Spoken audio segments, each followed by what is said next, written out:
What's up, guys? Welcome back to the Clueless Twats podcast. I'm your host, Jamie Walton.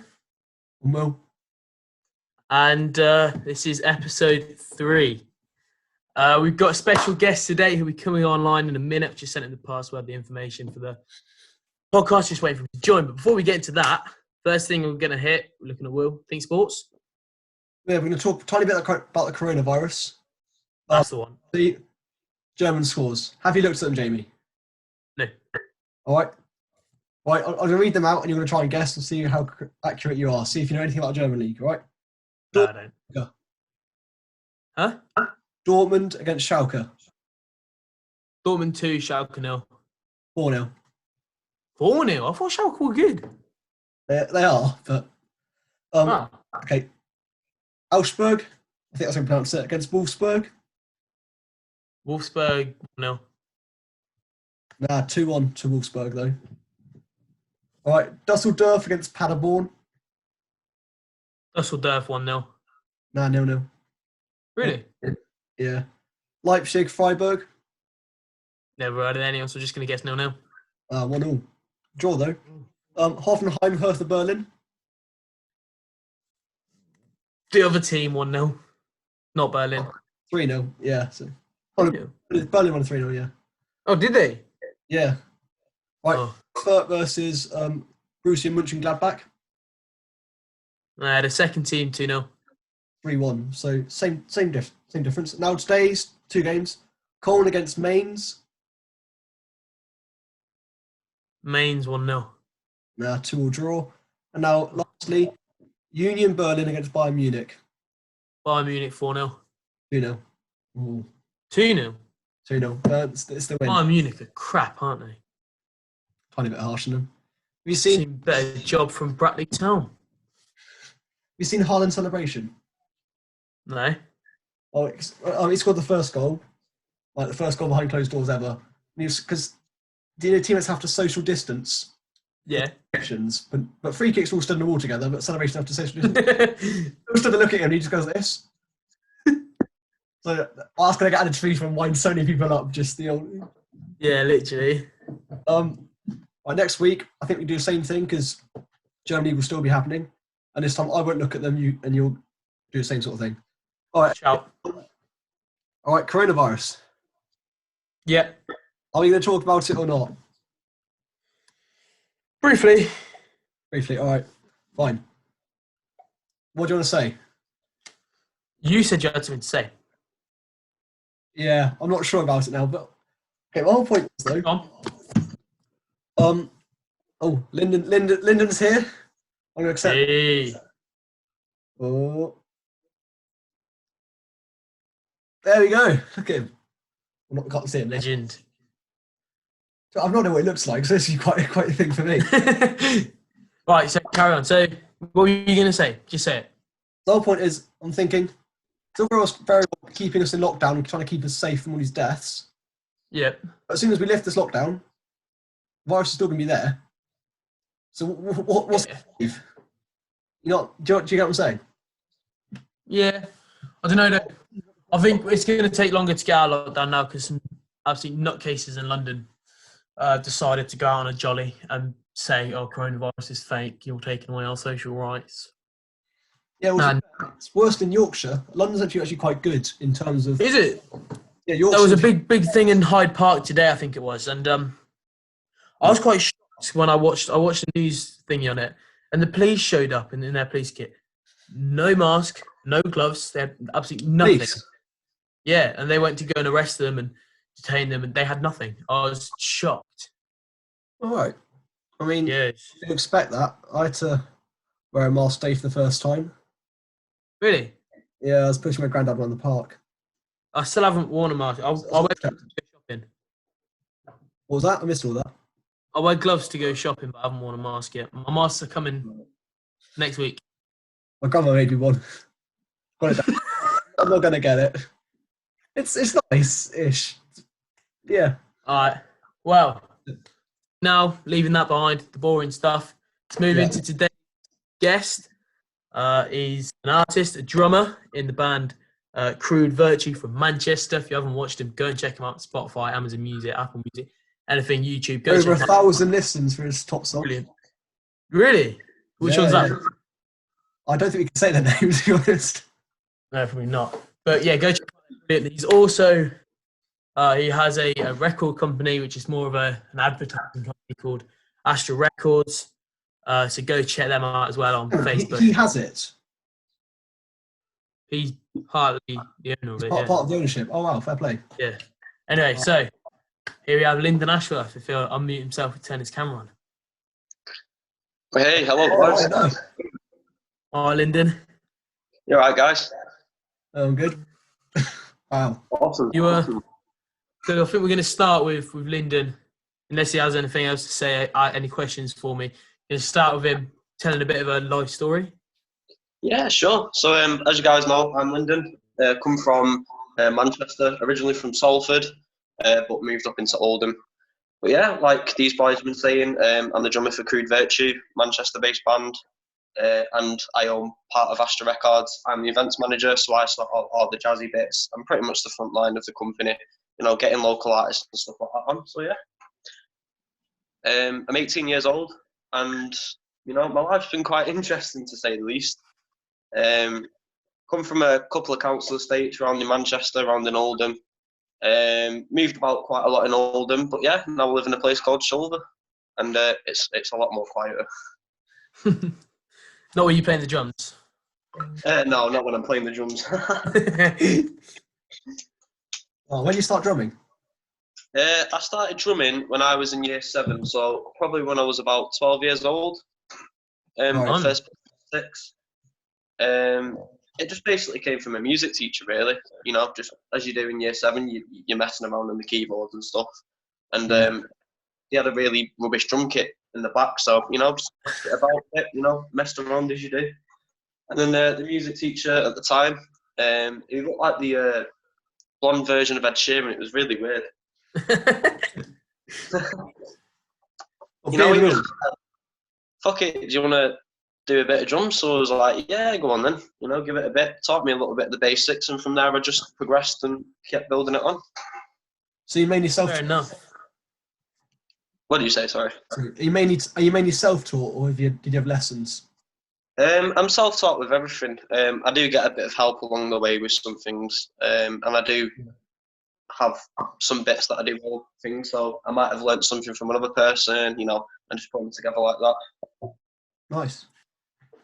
How did you, just before we go into anything else, something I've been on the Crude Virtue Instagram live, and I interviewed you on there, and one thing I left off there, which I think I left off there, was how did you meet the Crude boys?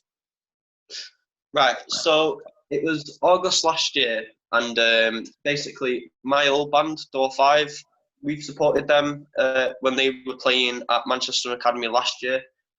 Seen them before, round about venues like Rebellion and stuff like that, so I was quite familiar with the name. And, Liam, the singer and the rhythm guitarist, he put on Facebook an advertisement to say, hey, our drummer's not available, would someone be able to slot in? And, summer holidays, you haven't got really much to do, so I was like, yeah, go on then. Had a 4-hour rehearsal on the day, and then, yeah, just straight up to the Rebellion gig and smashed it, and he was just like, you know what, our drummer's leaving, do you want to be part of the band? And I was just like, yeah, seems a really good band, so yeah. My brother sent me the meme of the one where the guy's walking with his girlfriend and there's another girl and he's turning and looking at her.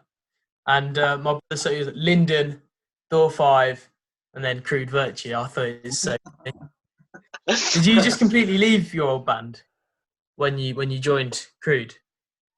No, I did have plans to leave a couple of weeks before that.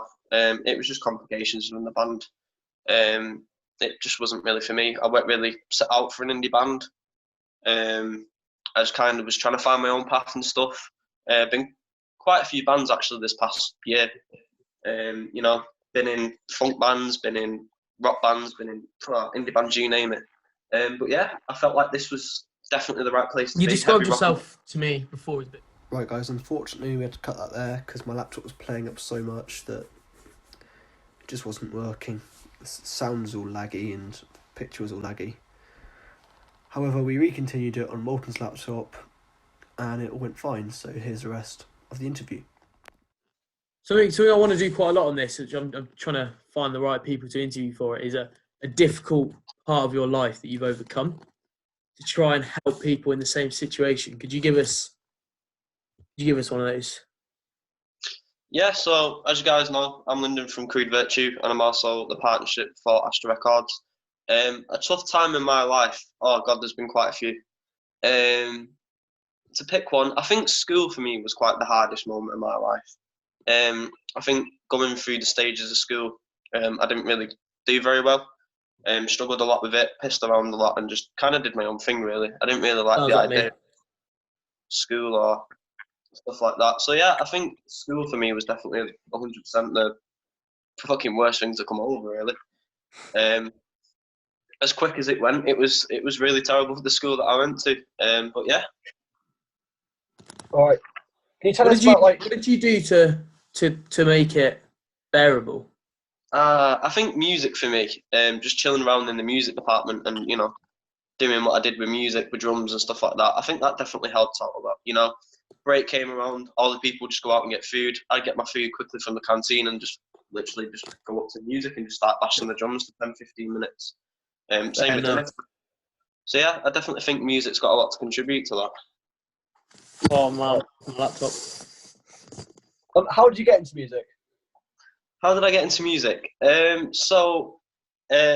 kind of started getting into music the way I am now, round about year 7 time. So when I was about 12 years old, a lot of people that, my mum's friends and stuff like that were showing me all this music. But I first got introduced to stuff like the 80s, then onto stuff like thrash metal, Slayer. But yeah, I kind of have a lot of people to devout for how I got into music. I just always loved music. It's been always a part of me, even from being young. You're in a heavy rock / punk band. Who is your favourite heavy rock band? Oh, my favourite heavy rock band. Oh God, I think for heavy rock it would have to be. There's quite a few. I'm not sure really. There's quite a lot. Heavy rock. I'd say Guns N' Roses. Have you inspired you? Oh, I love Guns N' Roses. Yeah, 100%. I definitely love them. I wouldn't say AC/DC was heavy rock, but I'd go with them as well. Quite a lot of things, really. Fair enough. What's your favourite Guns N' Roses song? Rocket Queen, 100%. Fair enough. It's the band song, Rocket Queen. You always have it on the car. But is that the one? Rocket Queen is that the one where Axl Rose got a girl to come into the recording studio because they needed sex noises for the song, and Axl Rose didn't want the recorder was like, yeah, we'll just put some porn in there, and Axl Rose was like, no, and so did it himself. I've heard that story before, but I don't know if it was about Rocket Queen. I'm not too sure. I thought it was. Rocket Queen's on Appetite for Destruction, isn't it? Yeah. Yeah, I definitely think it is Rocket Queen. It might be. I'm not too sure about that, but yeah. I think it's hilarious. So, did you any of the Crude songs? Sorry, what did you say? Wait, Will, you go first. All right, can you just talk us through the stages of your career so far? So I'm 18 years old at the moment, so still pretty young. But when my kind of music started to shift a bit more was when I first went to college at Access, which is a college down in Manchester, pretty much dedicated to music students. And got in there, got put with my first band. We were called Blackout. That's with my mate Dylan. We're still good mates now. And we had Aaron in there as well. Aaron, I'm still good mates with him. He was the bass player. And Louis as well. Definitely looked like a robot, Louis, not going to lie. But yeah, we just all got together, smashed a couple of covers out for our college coursework. That was all right. And then started shifting into different bands once people started to realise who I was and stuff like that, and they wanted me. So shifting into another band called Thousand Tides, did a couple of things with them. Door 5 came along, did a couple of bits with them. The Pinuals, that's actually a really good one. That's when things really started to shift. Managed to get our first single out, Heaven Is On Your Mind. Awesome tune, that. They were a 60s ballad type band, did a couple of things with them too. But yeah, then I joined Crude Virtue, and this is the longest I've ever been in a band. 10 months. Fair enough. In any of the music for Crude Virtue, any of the songs? Sorry, what did you say? Have you written any of the songs for Crude Virtue? No, kind of. Liam has wrote a lot, Brad's wrote a little bit, but we're starting to try and get more into the writing. Obviously, I take care of the business side of Crude, because songwriting and stuff isn't exactly my strongest point, but it is getting better. Yeah. But yeah, you might expect a few tunes that have been wrote from me or Brad soon. So yeah. Fair enough. Who do you think is the best songwriter in Crude? The best writer? Yeah, would it be Liam? Yeah, 100% Liam. Just the way that he does his lyrics, he's very much into poetry, and he's very much into getting the point across in the ways that he can explain, which is the kind of sarcastic, humorous lyrics in there. Yeah. And just the riffs, man, they're absolutely crazy. He definitely loves his scales. He really does love messing around with scales and stuff like that. I'd love to be in a band with Liam. He's got the energy, talent. He's brilliant. Is he a singer? Is he a? He's the lead singer. Yeah, and rhythm guitarist. Yeah, and he played as well. Yeah, he can slut drop like that and get back up. He's definitely really flexible. Never has a top on. No, if he has a top on, he's had a bad day. Yeah, that's how you can tell him. But yeah, he's absolutely awesome, Liam. I definitely love him.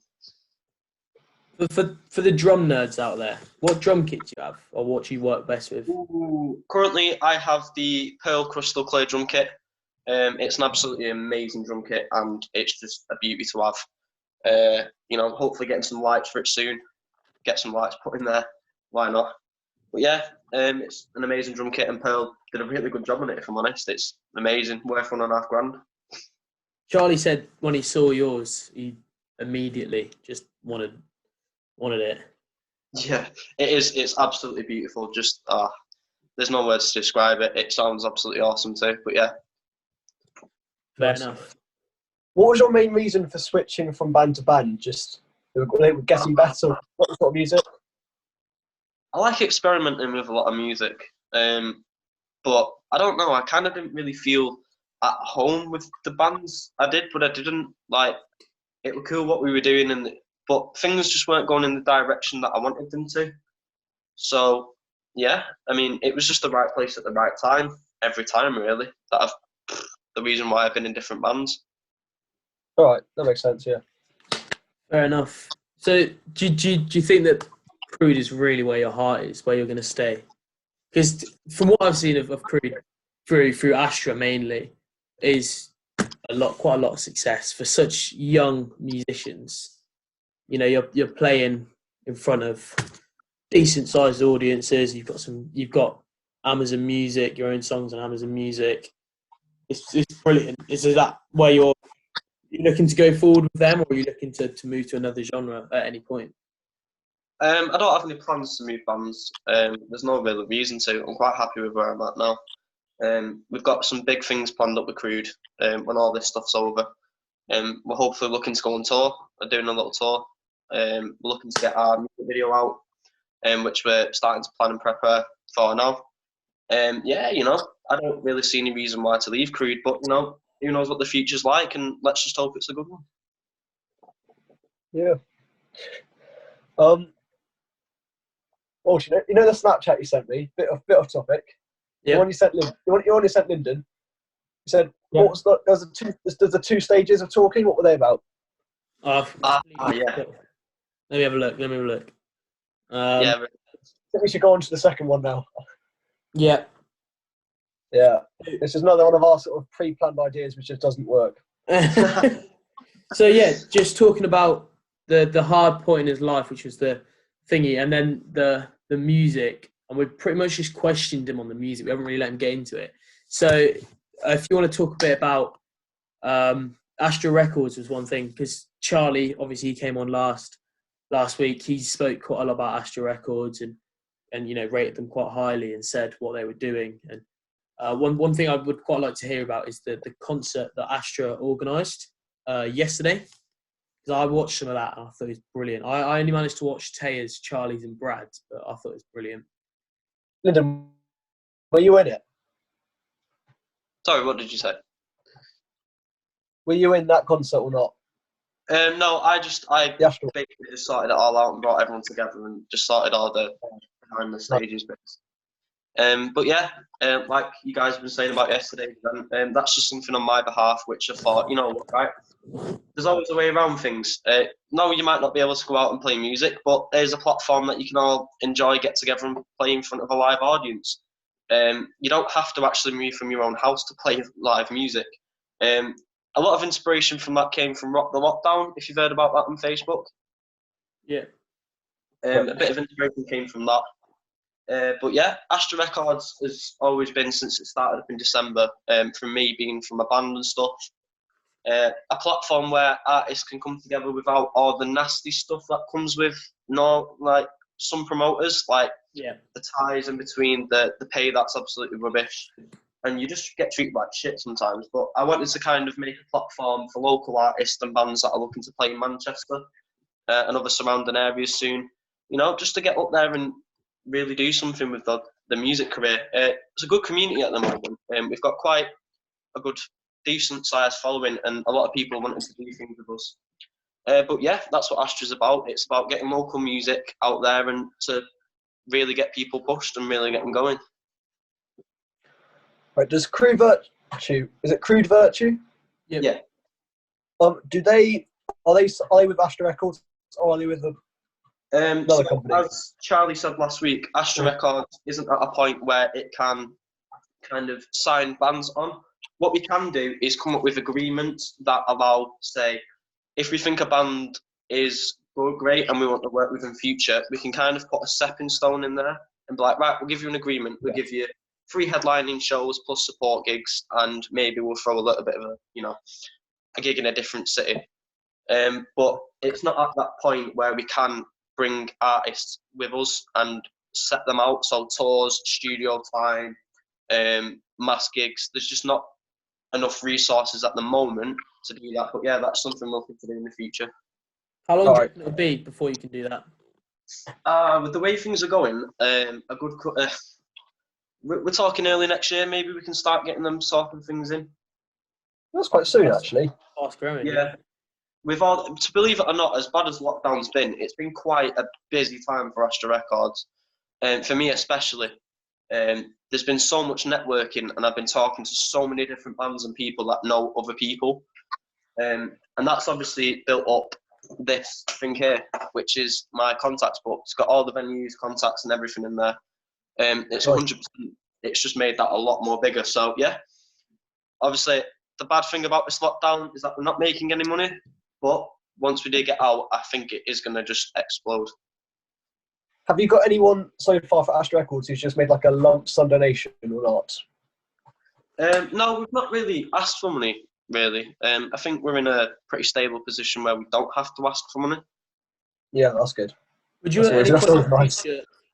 Would you in the future be looking for investors? Investors, that's something that I personally don't deal with. But it depends, again, like I said, it depends on which way Astra's going to go. It can go multiple ways, so I think that's more of a future type thing to talk about. I can't really say as of now because obviously the situation going on. Yeah, no worries. Do you got any more questions? Yeah, of course. So with Crude, if anybody who's watched the Crude Virtue live where I interviewed Lyndan, do apologise. It's going to be mostly the same questions. I'll ask pretty much everything I want to know. But what's your favourite concert that you've done with Crude? Man, my favourite one has to be Manchester Academy 3 in Manchester last November. It was one of the largest gigs I've been to. It was completely packed out. The stage was amazing. We had amazing lighting. There's a couple of videos on our YouTube channel. Definitely check them out. I've seen them. The lighting was amazing. You know, it was just all in all, everything was perfect. The way that we flowed through the set was perfect. The crowd was amazing. It was just the toppest night going. Fair enough. Who's got the most energy in the band? Oh, it's between me and Liam, that. It depends. It's kind of like a battle between me and Liam with that. I'm going to say Liam because he's a lot more flexible than I am. I've watched the YouTube videos from the Manchester Academy, and God, he just dances around everywhere. He's brilliant. He is. Yeah, he's definitely something different. He's like Iggy Pop mixed with like all sorts of artists just combining. Hamish, our guitarist, looks like Slash, so it's quite an interesting mix. And Yeah. Brad, our bass player, looks like Elvis Presley, and apparently I look like Abraham Lincoln, so it all works well. It's just the beard. It's just the beard. Put a top hat on. Yeah, just like stick a top hat on, get me pipe going in there, Abraham Lincoln. Yeah. So everybody in the band plays the guitar, but who's the best guitarist? If you did have a guitar battle, who'd be the best? Hamish is a lot more orientated on solos, so he'd smash anyone at that point. He's just absolutely insane. He can look at you dead in the face and just play like the maddest riff going. Liam, again, is very good at scales. He's very good in his theory, so I think with the riffs and stuff, Liam could definitely win. But for the solos and stuff, definitely Hamish. Would you say he's better than Charlie? Oh, I do like Charlie's songs, and I really do like the style that he plays, but I'm going to have to say, like I said, the solos, it's the solos, man. It's like, whoa, it's like, you've come out of fucking Slash's balls like you. It's like, whoa, like, mad. That's one thing my dad has over Charlie. Charlie's definitely, despite what Dad says, the best guitarist in the house. But Dad, Charlie did this charity concert a few years ago at the Village Hall. I performed. I was really ill and it was awful. But my dad just steps up and he got his guitar. I'm like, what are you playing? He goes, do you know? Make it up when I get up there. And he just makes up the maddest guitar riff. He comes second in the awards, but he just got up there and made a mental. And that I look for that in a guitarist. You know, it's just you as a musician can tell me that is one thing that is just mental. Yeah, I mean, we all play different styles in the band when it comes to guitar. Me and Liam are quite closely linked with what we play. We're heavily into blues music. We love Hendrix. We love old style music. Brad, when he plays guitar, he's more into Muse, more into Slipknot, the heavier side of things. Hamish will play Guns N' Roses, Metallica, Megadeth type stuff. So yeah, we've all loved these different styles really, and I think that's what makes Crude Virtue. We're just so diverse in what we listen to. Yeah. We bring it all together and try and fit it as best as we can. I think what I'm mostly into metal for, but I'm not so much anymore. But what I used to be really into metal for was the lifestyle. Do you live a really metal lifestyle to the rest of the members, or is it just a bit kind of casual when you get off stage? It's definitely a different lifestyle being a musician. I won't call it the way that people propose it, as if you're gonna like die of a heroin overdose. There's a lot of musicians that don't drink and don't do drugs.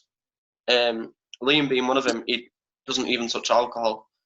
But it's kind of like a made up thing, the lifestyle. You basically just, if you're out on the road, you'll be out for a couple of days, couple of weeks. You might stink at the end of it. But yeah, it's not a heavy lifestyle. It depends on what you do as a person, how you keep yourself on track.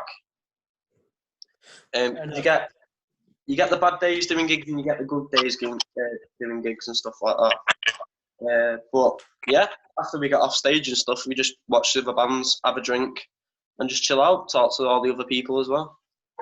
Charlie said his main experience from when he performed up in Manchester, his main experience was getting on stage way too drunk, which he said is the Manchester lifestyle. And when he came back, and I went up to his car to help him get the things out, and his hair stank of cigarettes.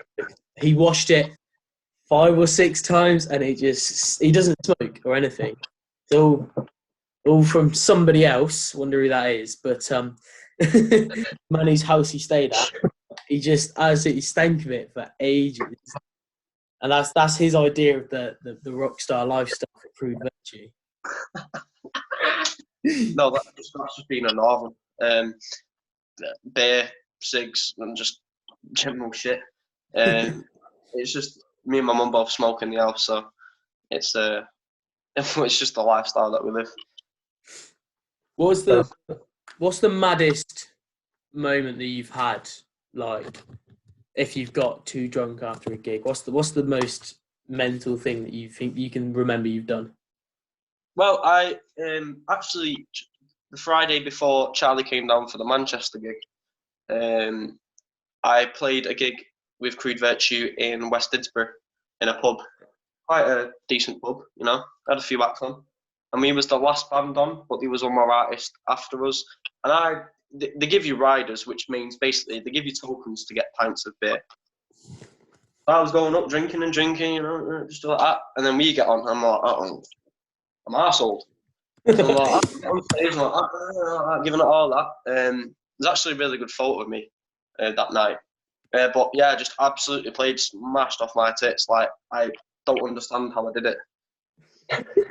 Like, I swear Liam was going like that at one point. What's your drumming style? Oh, God. He was crazy. Yeah, I mean, they call me the primeval tribal industrial powerhouse. It just basically means I bash it like I'm in a tribe, and I rush for it like I'm the Industrial Revolution. It's just something that Liam came up with. Yeah, that's kind of how to describe me in one word. Oh, of a marionette. That was another one that he put. What's your favourite Crude song? My favourite Crude song.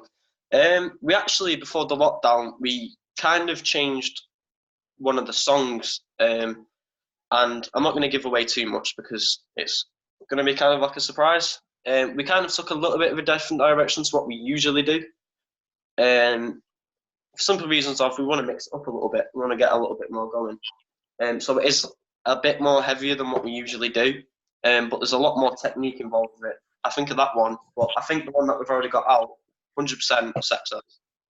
Really? This is probably going to annoy you because you weren't the drummer when this was recorded, but I Want to Live is just, I love it. Actually, yeah, I mean, I quite like I Want to Live as well. It's quite a punk song. It's really good for introducing the set to, and it works well in the middle. It's just one of them songs we can chuck either ways. We don't tend to end on it. It doesn't really make sense if you did. Nah. But yeah, I Want to Live is an absolutely awesome song, and like you said, it's one of the first songs that Crude recorded. But yeah, I definitely like I Want to Live. Viral Daydream as well. That's a different story. I really do enjoy that one. Not sure I've listened to that one. Is that out on Amazon? No, we was in the middle of recording it, but obviously all this stuff happened and we can't get round to it. Yeah, I still haven't seen you live. I'll come and see you live soon, though. Maybe on your tour down south.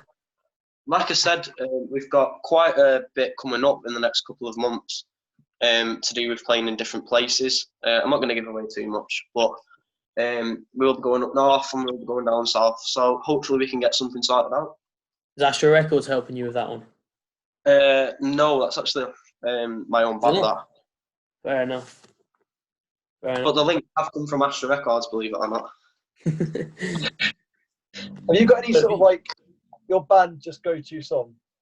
Like before, like is your like for your concerts, is there one song you just like, yeah, we're gonna play this every time, sort of thing, or do you? Am I getting this wrong? We do try and we don't have the same set every time we play. We might, if we say right, we're gonna play this set, so it's 8 songs, half an hour, one night, and then say we have a gig 2 days or the next night, which we have done before. We'll swap the songs around. But if we tend to eat different gig, try and stick on different songs that we've created just to mix it up a little bit. I know the boys have been talking about getting a lot more tunes down to make a separate set. So we're going to have 2 sets that we do with 2 songs. So we can just be like, right, we want to play this set, right, we want to play that set. But we don't really stick to one set. We stick to the same songs with new ones thrown in. But we tend to kind of, mix it up a little bit. Have you got like a song that's like pretty much always in your sets though? You got if you remember when Charlie used to perform, he used to play "Talk Dirty to Me," everywhere. No matter where he was playing, how he'd do his acoustic concerts, he'd still play Talk Dirty to Me. Everything, always played it. Did you have a song like that? Oh, Talk Dirty to Me. Yeah, by Poison. Just him to do that, man. Absolute banger. I'd say Prostitute and Sex Cells have definitely been on there for the past couple of months. They've definitely still been on there. Viral Daydream as well.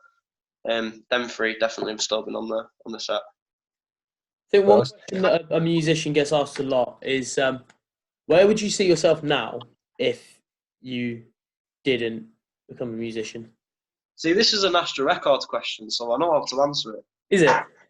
Yeah, it's one of the, it's similar to one of the Astra Records questions on the Astra Ask that we recently did, and I think I'd be doing something to do with aviation, like Charlie is.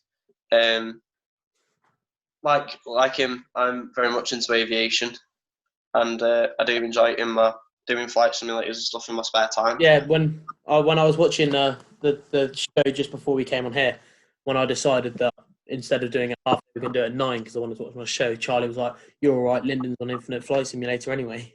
He says you're a better pilot than him as well, which I thought was I tell you what, I've seen your brother do some awful things in that game.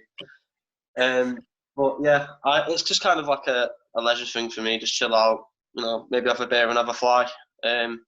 It's just something that I kind of do in my personal time.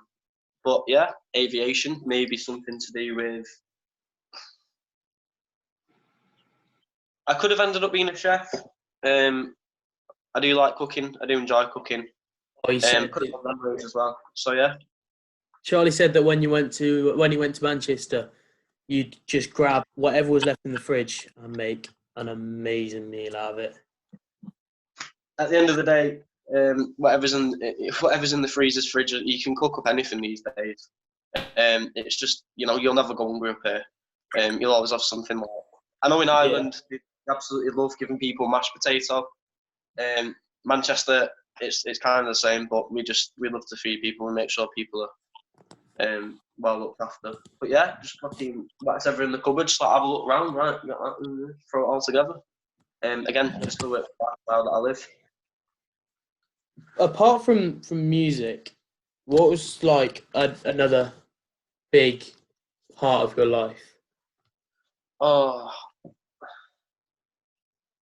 there's been quite a few things that have kind of came in and out. I absolutely love being outdoors. That's one thing I do, like to go out and go on a little madness.